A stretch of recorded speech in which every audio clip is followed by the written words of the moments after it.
that means I will stay quiet until you complete your sentence, and then when I speak, then allow me to complete. This is not. Because if we're talking over each other, we're not really taking it in. So I'll pause if you want to complete your sentence, and then when I speak, I'll ask you to do the same. How's that sound? I love it. You're good. Okay. You're good.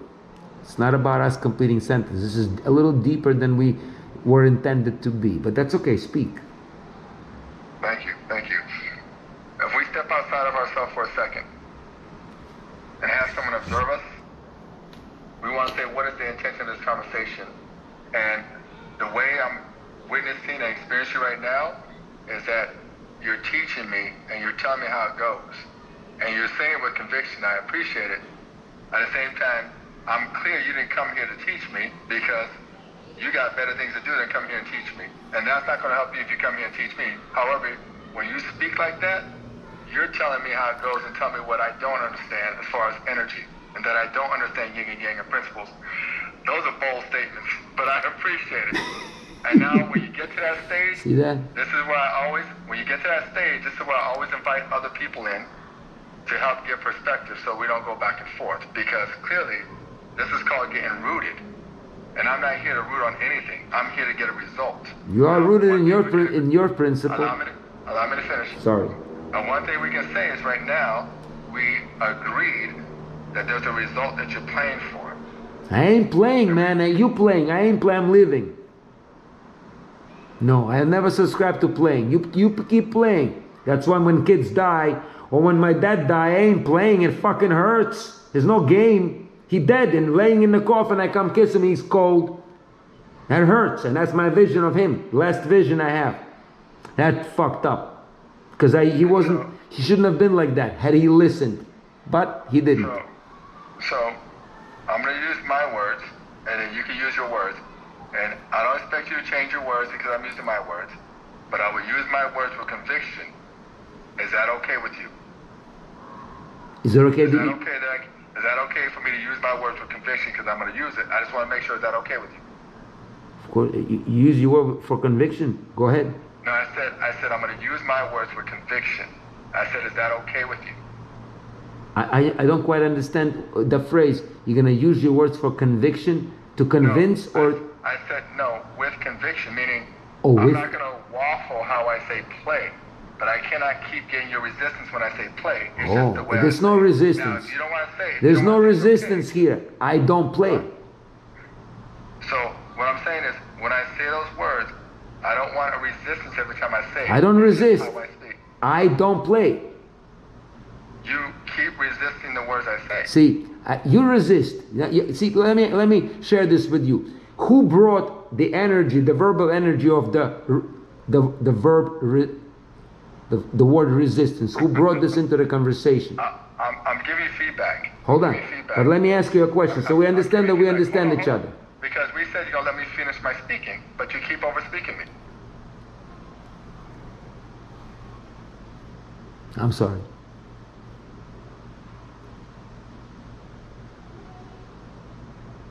As I was saying, you didn't come here to coach me and share with me your convictions. You came here to see if there's something that would allow you to achieve what it is you're up to achieving. That's why you came here. And quite often when you speak that way to me, you're speaking as if you're here to coach me from what you do know. Now, I understand there's a lot more for me to learn. At the same time, if you're here to coach me, you're definitely not going to get what you came here to get. That's for sure. Because you're not coachable. You're coaching me. So there's nothing for you to learn because you're going to tell me how it goes. So to me, that's just not effective. And that's not going to get you what you're looking to get. So I'm going to pause and just say, how does that make sense to you? It's incorrect what you just said. Plainly. Perfect. I'm listening. So, I wrote it down. You didn't come here to coach me. First of all, that's your interpretation of the situation. Subjective. Let's agree on that. That's a subjective interpretation. I did not coach you. You took it as though I'm coaching you. That's number one. You speak as though you're coaching me. That's how you take it. That's your subjective impression of my speaking to you. Then you said, you definitely not going to. Ooh, you violated the principle of speaking into the future negatively. You said, you definitely not go. Definitely. You're speaking into the future. That's in psychology called negative suggestion. Or in layman's terms, it's called curse. You're cursing the future. Saying you're definitely not going to get anywhere like this. You're not going to get anywhere to learn something, to be coached when you're coaching me. You've made assumptions, and the fork, you know. Yes, I'm sorry. I want to make sure that statement's correct. So you're not saying it correctly though, but I'm listening. No, go, but I'll write it because I wrote it down. But you were speaking. I said you're definitely not going to get what you came here for by coaching me.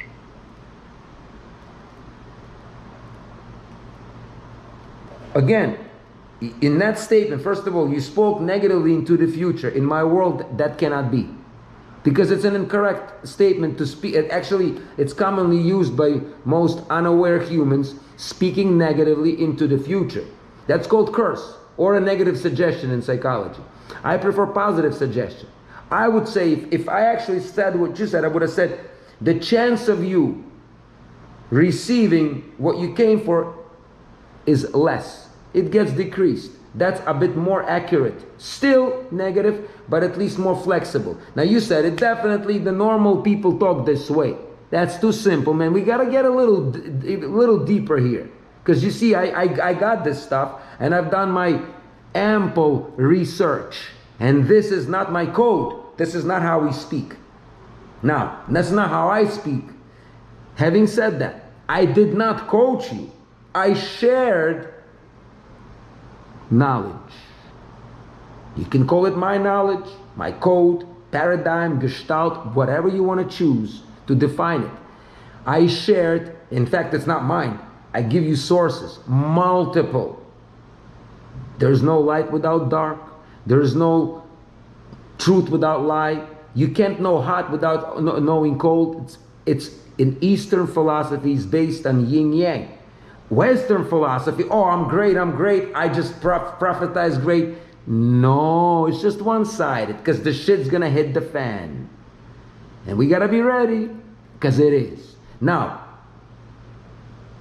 that's why I can't agree with this, because I didn't coach you. I'm just sharing. So, thank you for allowing me to relate that to you, and I love you. I'd like to hear your response. First of all, thank you for your response. I appreciate the way you see it. I love this guy. You're good, man. And you're welcome, and I love you too. So, yes, I did say a definitive statement, and that's that little bold, confronting statement. And sometimes I'm going to say that as a coach. I'm going to be very definitive. That doesn't mean it's the truth. It's just challenging you with the definitive, like, you keep doing this, you're not going to get this. And you're like, let me see. Okay, we'll see. But it doesn't mean you can't get it still. Anything's possible. But sometimes you want to really give somebody something straight, like, this is not the path, we'll get you what you think. And then you can go back and actually get it, and we both get humbled, like, actually it worked. I'm okay with being humble. But sometimes we're going to call balls, talk, and say that's okay. So back to what I'm saying is, that is my experience of you, is that when you say, this is the way it is, this is that, I'm like, you're going to tell me what a principle is versus a value. When I said that's code, you're like, no, that's a principle. I'm like, that is not just suggesting it. I'm talking about the energy and the ethos you move with when you speak to me. It's coming from a conviction, which is fine.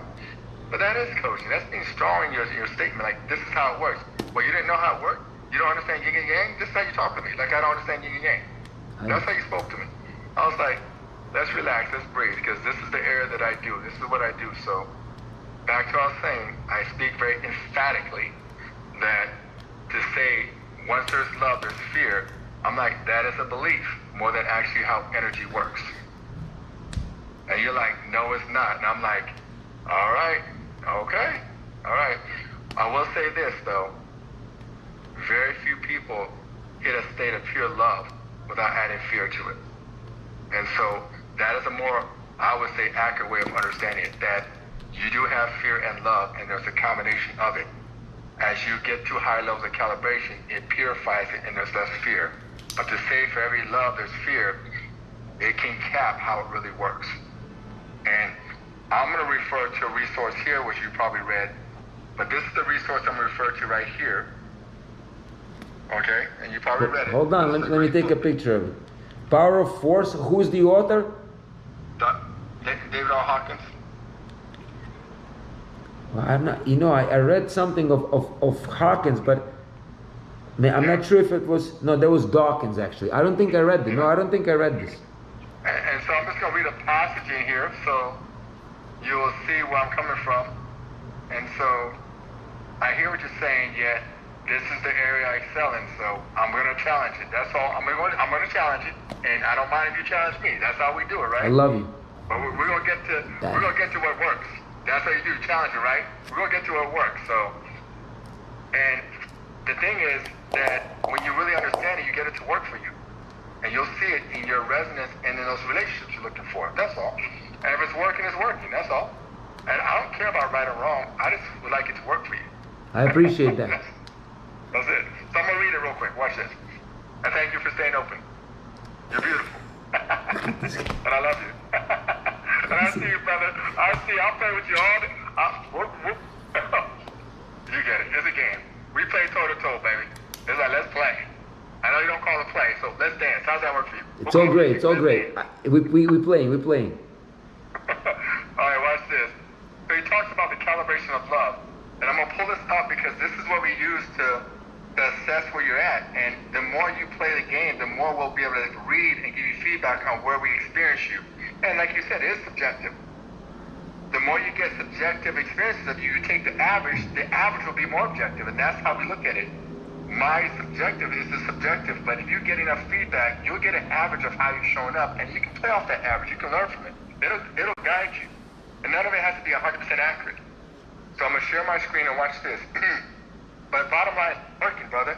We've been doing this for decades and it's working. So right here, this calibration up here, you can pull it up. It's on the internet. It's called the calibration of love. Right here, it's 500. It's a very high level. And it's not an easy level to get to because a lot of times we experience these lower levels. And this is where you're talking about the fear. So the goal is to address those things so they heal so you get to more of a pure state. Once you start getting to a pure state, I'm telling you, Abraham, a lot of the issues that you're not solving right now will solve itself because that energy field will do the work for you and you don't have to outsmart it. So let me read that state for you so you see what I understand. It says right here, love as depicted in the mass media is not what this level is about. What the world generally refers to as a love as love is an intense emotional condition combining physical attraction, possessiveness, and control, addiction, eroticism, and novelty. It's usually fragile and fluctuating, waxing and waning with varying conditions. When frustrated, this emotion often reveals an underlying anger and dependency that it had masked. That love can turn to hate as a common perception, but here, an addictive sentimentality is likely what's being spoke about, rather than love. There probably never was actual love in such a relationship, for hate stems from pride, not love. Now it talks about what this is. The 500 level is characterized by the development of a love that is unconditional, unchanging, and permanent. It doesn't fluctuate. Its source isn't dependent on external factors. Loving is a state of being. It's a forgiving, nurturing, supportive way of relating to the world. Love isn't intellectual and doesn't proceed from the mind. Love emanates from the heart. It has the capacity to lift others and accomplish great feats because of its purity of motive. So it's a game of energy, and you're just looking to purify that energy until it gets to the higher states. Then it says, at this level of development, the capacity to discern essence becomes predominant. The core of an issue becomes a center of focus, and reason is bypassed. Love deals with entireties. The ability often ascribed to intuition is the capacity for instantaneous understanding without resorting to sequential symbols of processing. Love takes no position and thus is global, rising above separation. It's then possible to be one with another, for there are no longer any barriers. Love is therefore inclusive and expands the sense of self progressively. It focuses on the goodness of life in all of its expressions and augmentations, which is positive. It dissolves negativity by recontextualizing it rather than attacking it. This is the level of true happiness, but although the world is fascinated with the subject of love, and all Bible religions calibrate a 500 over, It's interesting to note that only 0.4% of the world's population ever reached this level of evolution. So, I've been studying this book since the last 20 years, and I'm telling you, this brother is at a whole different level of understanding how this thing works. And when I took this understanding on, it started working for me. But when I picked up a lot of the other understandings, I'm still confused. But when I truly understood what he blessed us with this context, brother started making sense. So I started mastering and understanding what it is and limiting miraculous. And so right now when I hear you speak, I hear your code and your beliefs. I'm like, okay, that's cool. That right there's a belief. I can hear how you can level it up. But that's why you're here, to understand what you don't understand and get the results you want. So I'm going to pause right there. Thank you for taking notes and listening. What would you like to share? I love what you said. Thank you so much. Well, again, it's interesting for you to say that I don't understand. So you suspect that I did not hear this particular paradigm before? Like, I wouldn't say you didn't hear it. I would say this is what I agree with more than what you're right, saying. but the love is inclusive, focusing on goodness, true happiness. It's unconditional, unchangeable, permanent. I wrote it down. These are all epithets that in many poetic, psychological, in many literatures, they used it. Yeah. And now the words cannot do justice to feelings because it's very difficult to encode feelings in words. And every language has a little bit of a different tone. So when I say I love tomatoes, does it include unconditional, unchangeable, permanent? It can. If the tomato stays well and it doesn't, no one puts any poison in it, or somehow it grows and becomes poisonous and it doesn't poison me, I've been loving tomatoes since I remember myself. That's love for tomatoes. I don't want to have sex with them, make love to them. That's not that love. Right. I love you, for example. The way you are, you seem to me a beautiful human being with extremely interesting views of life. Very challenging at times, stubborn at times, just like me. I enjoy speaking to you. Again, that's that love. Now, if the tomato grows badly, which can be, and I eat it without knowing, or someone will put some poison in it on purpose or by accident, and I get poisoned, bad enough to end up in the ICU and almost die, it may temper with my love for tomatoes. If it's really, really bad, I may never want to eat tomatoes again. I'll have fear. I remember love, but I'll lose it because something got changed. So unconditional is it's only in an immaterial, spiritual world. There's no conditions there. But we live in a material world where something changes, conditions will change. Your woman leaves you for another man, you will still love her, but somewhat different. You have to, because she won't even be there to kiss. Mine too. Your kids, my kids will start doing drugs, you won't be able to control. That happens. Your love will change. You'll hurt. So, unconditional is a beautiful word, doesn't exist in our world of materialness. Doesn't exist. Concentrating on happiness, that's beautiful. But then when shit hits the fan, we are completely vulnerable to it, and that's a setup for depression. Marcus Aurelius recommends not to concentrate and try to be happy. No, because that's just half of it. So a lot of the things that this gentleman said they are in some ways true, but in some ways they do not reflect reality. You can't concentrate on protons because they're electrons. If you telling me that you don't see how love and hate, they say love-hate relationship. I'm not speaking of this clinging and codependence. For every ounce of love, I have at least a fear of losing it.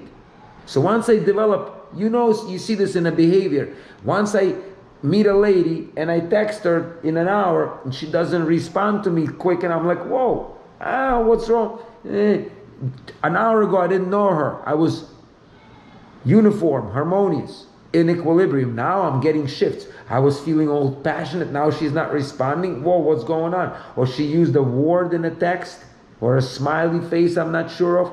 Well, I become a bit... So romantic love is a completely different animal of all of these loves, because it's a contract in many ways. We need to run a family here. Woman becomes older. Your wife, let's say she's 30 or whatever. How old is your wife, by the way? 50. Your wife is 50 and you're 49, correct? So 50. So if a man, God bless you and your wife, but a man lives with a 50-year-old woman, he ain't even supposed to biologically be making love to her, because she's barren. There's no primate that does this, because it's a futile waste of energy and resources. That's not how we were meant to be biologically. That's how. Ask your sperms what they want, or every spermatozoa. You got billions of them. Ask what they want. They'll tell you. We want a fresh, beautiful egg. That's all we want, and that's all we wanted before, and we want that from now on. Get us an 18-year-old or a 20-year-old, just like Abraham speaking for us right now. They'll say to you, he's our spokesman. He knows what we want. We don't want a 50-year-old or a 60 in 10 years. No. You got other ones, but they're not yours, because they're other men's. We want our own, so they can make us more babies, because they are freaking genius without freaking. You're a genius. You got the genius sperms in you, and that's how they're talking to you now, through me. So you want to tell me that your paradigm can fit someone like me? It cannot. I've been there. Okay. It's not okay, but I love your response. Thank you for allowing me to speak, and I love you. I love you too. So what I understood you say is that you said a lot. Let's see. I'm sorry. For every ounce of love, there's fear. And when circumstances change around you or outside of you, it's going to shift what that love is inside of you. That's kind of what I heard as far as that, correct? That's not kind. Exactly. And that happens in reality. You can put the rosy glasses on. And then, on the sperm side, you're like, our sperms are designed to procreate. And when a woman gets to a certain age, it's not even natural to be attracted to that, because they're naturally designed to procreate, and that's at a certain level of vitality and usefulness. Reproductive incompatibility, they call this in science. We're not supposed to be together after they become menopausal. I mean, in a procreating way, or in a partnership way, sexually. That's just biology.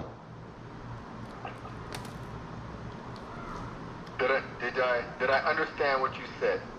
Lovingly. Okay, got it. So, the technology that I teach would literally transmute what you just said, literally recontextualize it. However, there's so much to discuss about code on top of code that creates what you're saying. So, I hear what you're saying. At the same time, I would say that there's a whole other possibility that lives outside of what you just said, that I am fortunate to be experiencing. That's all I can tell you. And others are experiencing. That's very powerful. It's very loving. And it's very sustainable. And it's very transformative. So I will say this. Those beliefs that you just shared with me,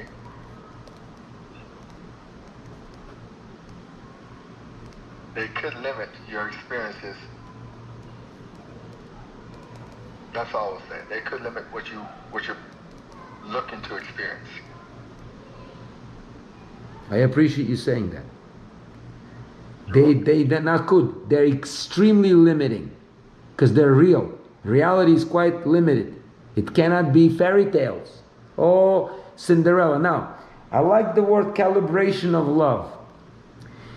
And that's a beautiful conglomerate of incongruous, because caliber, originally we are used to using that word when it refers to what does a caliber bring to you? When I say caliber, To me, it comes with like measuring something. right? But when we say caliber, we usually refer to a particular object. When we use the word caliber, you know what I'm getting at. The scales, the caliber.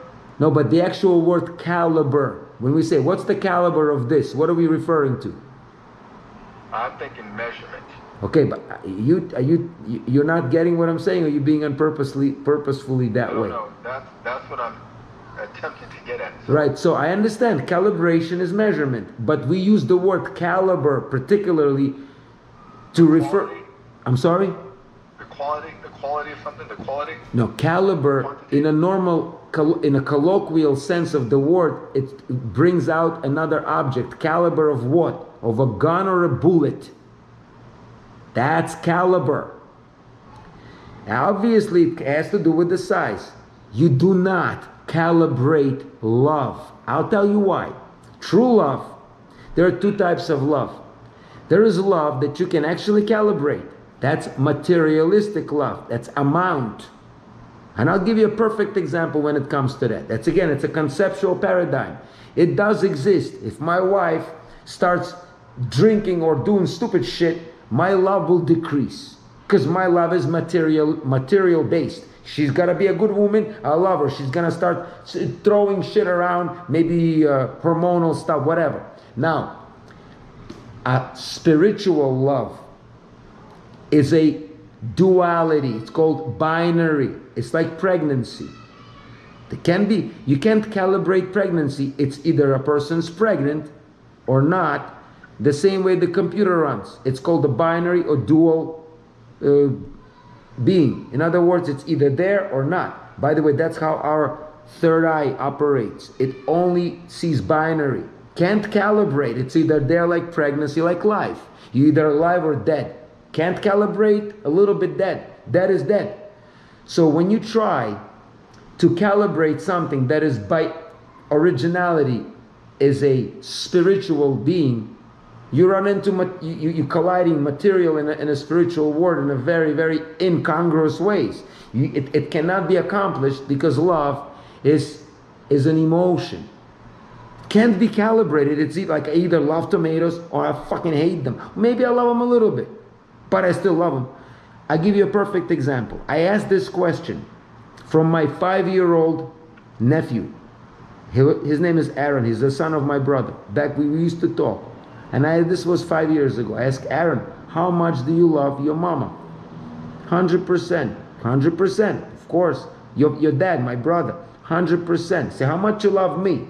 He's 5. Now he's 5. He doesn't get the calibration yet, the all these yin yangs. He didn't read books. He's just a 5-year-old kid, but very, very open. He had a mind of he had a direct connection. Sometimes you get kids like that. Savant, they call him. Anyway, I asked him, what about me? I saw him. He lives in New York. I live in Miami. He sees me every couple of months. Not close, but we get close because I get in him. And he loves me because we curse. We talk real shit. Talk about the ladies. He's only 5. He tells me about his Alina, whatever. So he says, I love you. I say, how much? He thinks of 100%.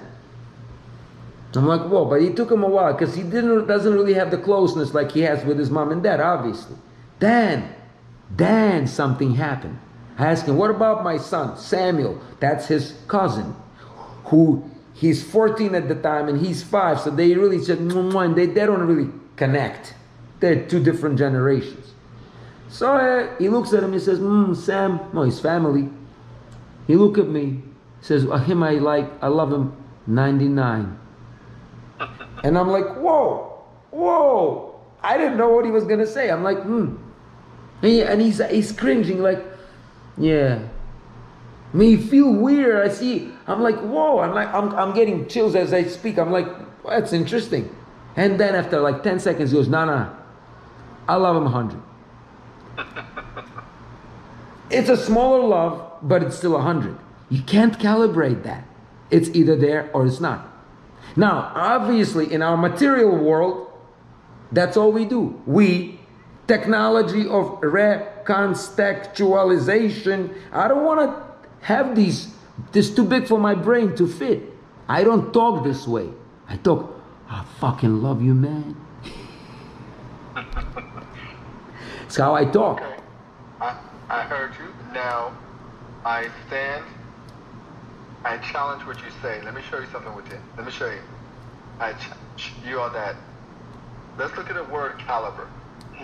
Notice this definition right here. The quality of someone's character or level or their ability. That's one definition, of course. Talks about guns and barrels as well. So let's stay with this one for right now. So you're not calibrating love. You're calibrating energy. Energy can be calibrated. Energy is real, and everything is energy. So can you calibrate the energy of a person's being? Yes. Can you calibrate? Yes, it's been proven. You can calibrate it now. There's ways to calibrate energy. Love is just a very high form of energy. And if you know it's here, there's higher forms of energy. It can go beyond love. It can go to joy, peace, enlightenment. So there's levels of energy, and it can be calibrated. No questions asked. So I think you got caught up in calibrating love. No, you're calibrating energy. I get it. I understand, because again, if we use the love in a conceptually as in the material world where we live, we do calibrate love because we are in a contractual relationship. We enter a contractual, and it should be to a great extent, because if I don't perform my part of it, if I stop working for no good reason, if I decide to get alcoholic again, if I lose my discipline, my wife better act on it and try to get me, support me as much as, but if I just become obnoxiously, nastily bad, she better leave my ass. Because, well, I'm destructive. Maybe something happened. Maybe I'm not well. Whatever the reason. Now, having said that, what I wanted to refer to, you mentioned the caliber. So you see, when you say energy, and I just learned it recently, it opened my world to some other unknown heights. When we say energy, now I don't know if have you ever come across this paradigm, the Eastern paradigm of 7 layers of the body.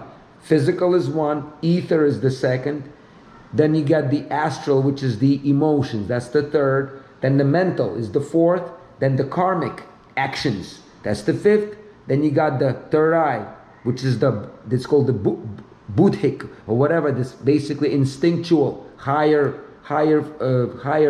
knowledge, not mental. And then you get the seventh chakra, which is the connection with the cosmos, the ultimate knowledge. The energy is in the lower levels. Body is full of energy. We can actually emit it, but it has very little information. Now, you talk about energy, but there's something that's above energy, and that's information. If we use energy without information, it's chaos. So we need to understand how to use energy in the most cohesive and wise way. So I don't meet a person who I'm going to be politically correct to, and then a year later she'll walk away with my 5th baby.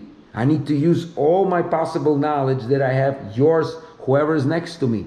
Because energy without information is chaos. Now, Bible starts with chaos. Another interesting thing is male entity is energy, female is information. That's Eastern teaching. Females give us information, we use it and guide our energy. Having said that, love as pure energy that doesn't have information, which actually females do, if they're wise, it's just, it can become very toxic, as you probably know better than anyone, because love is blind. Whoa, that's not love. That's love without information, because we need to see who we love. And Plato, your favorite friend, says love wisely, informatively. Calibrate and see. You're right. So I'm with you, my brother. My concern is the teachings that you propose. I already know this, and I don't want to be technologically recontextualizing. I want to feel more. I want to feel. So I would say this: if you want to feel more, then I would suggest there might be an opportunity to uncollapse what you just said when you said love and information, because information is of the mind. Absolutely not. Stop. Please. Love. Stop. Hold on. Do me a favor. By the way, can you see me? Because I don't see myself. Okay. My friend, that's not what I meant. No. That's a mental information. That's consciousness. I'm talking karmic information. I'm talking the third eye information that collects collectively from previous experiences and collects from the karmic, and then some people like Jesus and Buddha connected to higher intelligence. That's information. Now, by the way, this here, see why I wear this, I realize, because this is pure information here. This is beyond my mind and yours. This is cosmic. That somehow the artists, when they create, they'll tell you, oh, I don't know, it's just coming to me. Yeah, they tap into the cosmic energy, and somehow previous, I don't know, the reincarnation, I'm not too much of an expert at that. They talk like it's basic. It's not so basic. Bottom line is we have genetic memory from our ancestors. So these artists create. I'm a musician. I'll play you a song. They create stuff that is unfathomable. How does the guy say, I don't know, I just gotta write it. It's like the God is writing with my hand. They'll tell you they have these epiphanies, the revelations, they come to them. That's what happened to Jesus and Buddha. My point is, it's not mental just. It's higher than mental. They call it super consciousness. Subconscious, super. It's a very interesting paradigm on how they see that. Information, I don't mean just knowledge, what you know. Higher than that too. But I don't think you've been. Talk about is spiritual intelligence, mental intelligence, and so yes, I'm very familiar with the conscious, the superconscious, the subconscious, all the different levels of consciousness. So they're all transmitting some kind of wisdom in there, some kind of intelligence. So yes, I do understand that. Intellectual, you said the spiritual and emotional intelligence. By the way, you may know Ken Wilber then, because that you're talking like him now. You know Ken Wilber? I'm familiar with the name, but I haven't studied him. He's pretty obscure guy. I just encountered. I actually called the guy. He didn't respond. He talks interesting stuff: spiritual intelligence, musical intelligence.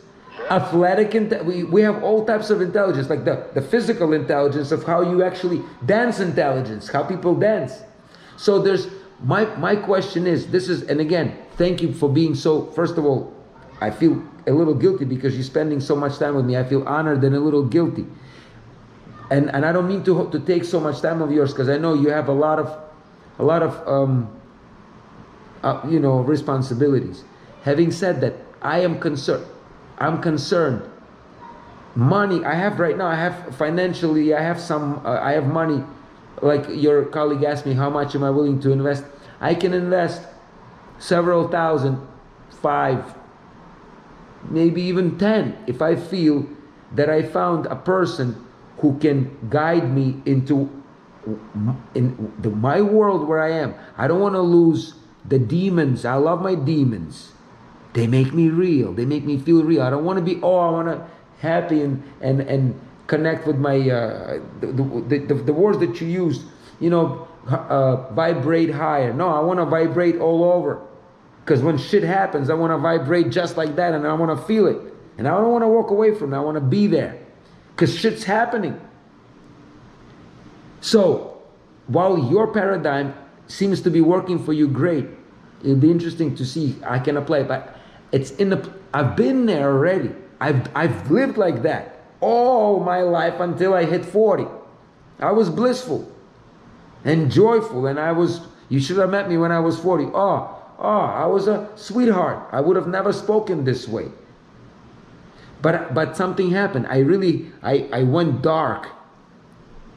And it taught me to stay dark while lit up. To be both. to be a demon and an angel in one. The beauty and the beast. Yeah, I could be a beast, but then I become a prince. But I still was a beast. I remember being a beast. So there's a lot of these archetypal fairy tales that show Sleeping Beauty. There's so many. The psyche and the Cupid, all these myths, the darkness of our being, castrating your own father in Greek mythology. All Greeks are dark. Having sex with your own mother. Whoa, that's us. You have that, I have that. You desire your own mother, we all do. It's crazy shit. Now I speak this way, obviously people block themselves. My question is, how do you see me, or do you see me benefiting from your system? Because I'm having doubts, because I already know what you're telling me. I've been there. So, thank you for that. Thank you for that question. Do I see you benefiting from this construct? To answer your question, I feel that you will not benefit at this time. That's my answer. Do I feel that you can benefit? Absolutely. However, there will be an opportunity to release certain constructs that you hold dearly to, and you just don't want to hold on to them no more. They're no longer serving you. They're not creating the results you want. It has nothing to do with right or wrong. You're like, I'm not getting the result from that. I'm going to let that go. And there's several constructs that are what stop you from receiving this construct to create the results that we say we can create. So you may have a point. About right now, you wouldn't receive this one fully because you'd bounce. You keep bouncing, which is fine. So I wouldn't tell you to utilize this construct if it goes against what you're convicted about. I keep bouncing? What are you saying? You said bouncing. Can you say what is it? What's bouncing? I would say they would bounce off each other instead of connect and integrate, then bounce off each other. That means some of the constructs that you hold dear to, that you're convicted about, if I share with you a construct that's really working a code, you're like, nah, that's not going to work for me. It's going to go against what I believe. So I call that bounce. Can you give me an example of a construct? And practically, so let's say, Abraham, go do that. And I would say, no, I'm not gonna. Give me an action, not just, hey, believe this. Believe I can say whatever I want to say. Okay, I'll believe you. No, but action is that something I gotta do. So an action that is specific, directed, and see if it bounces off of me, and I'll say, no, I ain't doing that. Action. That's a great question. I can give you one, and it'll bounce right off of you. Because you awake, okay. The way you are, I see you. Now I'm going to say this carefully. I picture you, which may not reflect the truth. I picture you having much more limitations in your way of being than I. I can do way more things than you. For example, I can call all of your daughters. I can call your wife. I would love actually to. And then and meet them and just have an interesting discussion, ask some questions. I don't think you can do that with my ex.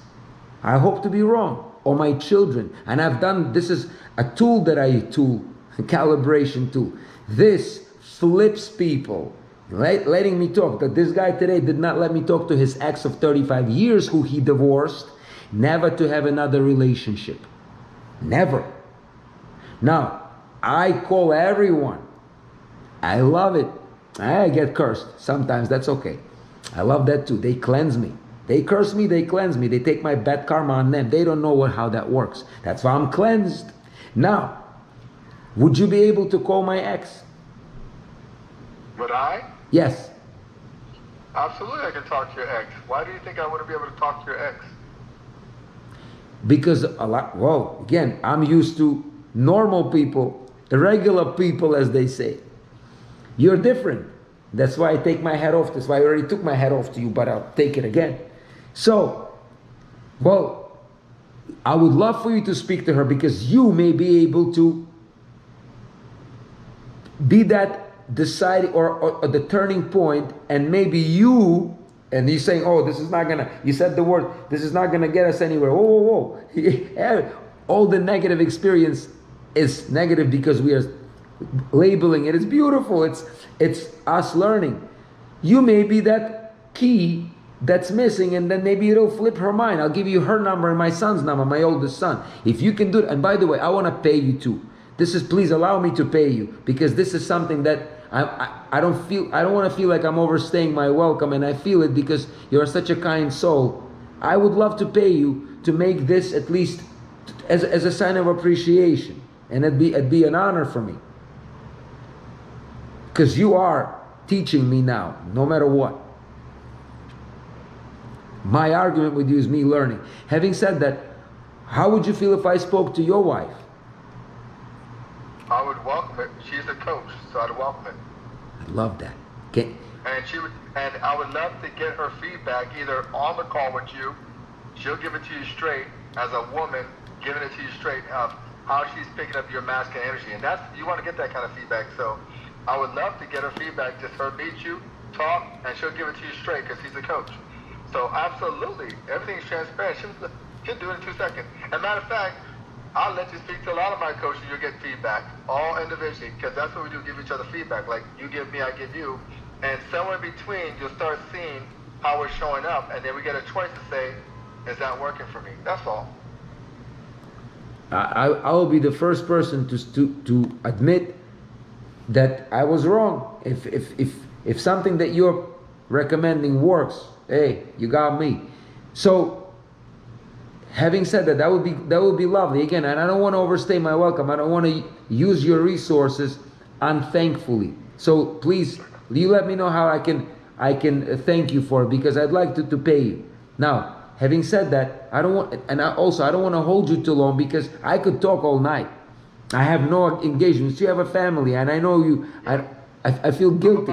I'm about to head to date night in 2 minutes here. The wife is waiting, so let's figure out what we want to do. So what are my options here? You know, right now, I want to meditate on it, because I was clear saying that given your constructs and your conviction about it, it's going to not align the way that it can align. So in order for it to work, there will be some surrendering of certain beliefs, which is okay if you choose. And upon surrendering, you're picking up other beliefs and seeing if it works, because this is just beliefs. We just want to get to what's effective. Who cares about right or wrong? I'm not caring about that. I just want it to work. And when it works, you're going to get the experience you want from other people. And you're going to still love yourself. As long as you're loving yourself and people feel loved, I'm cool. It's working. I would love for you to meditate on it. You said it as probably I was thinking too, because this is a lot. Now, before we end this, very fittingly, I gotta do a little souvenir for you. Hold a second, 1 second. Now, I may not be a Pavarotti, but I want to sing to you this very fitting verse.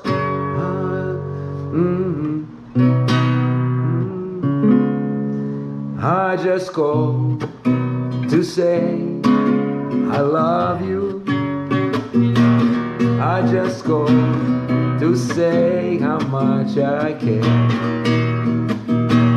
I just called to say I love you, and I mean it from the bottom of my heart. Brother, I love you, man. I'm coming no matter what. I'm taking you out to dinner. Construct, smunstruct, whatever. I love you. You're a great inspiration. That you are. I will say this. I love your passion, your conviction to your construct, and I think it's necessary to have that kind of conviction and bounce it off other powerful convictions and just get down to the real. So I love it, because what we do is real. Action. This is why. Forget what I'm saying. Give me something to do, and let's see, because all these words, construct this, maybe what you will show me, how to meet women, for example, or how to transmit my ideas just with a few different techniques. Hey, screw all this nonsense. What the hell do I know? I'm just, another crazy. So, I will say this. You propose a next step that does interest me, which is talk to my wife.